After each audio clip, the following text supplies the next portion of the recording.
Le plus chanceux d'entre nous, c'est le créateur, l'artiste. L'artiste.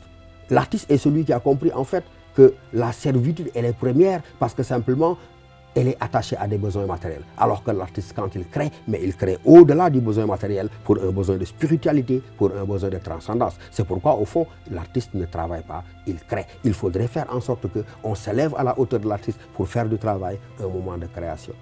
Je ne vis pas de mon art. On l'entend souvent de la bouche des artistes. Oui. C'est que c'est le moment où ils cessent d'être créateurs. Et je le crois sincèrement.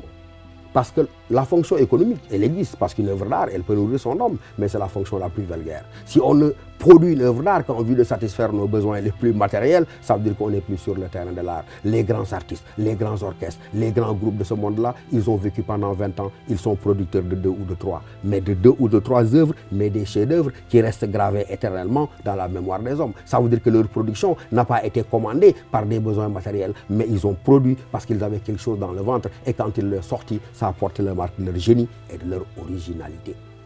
Lorsque l'art s'adosse simplement à des fins utilitaires et matériels, il se suicide en tant qu'art. Parce qu'on produit de l'art pour produire du beau. Or, autant que je sache, le beau ne se mange pas.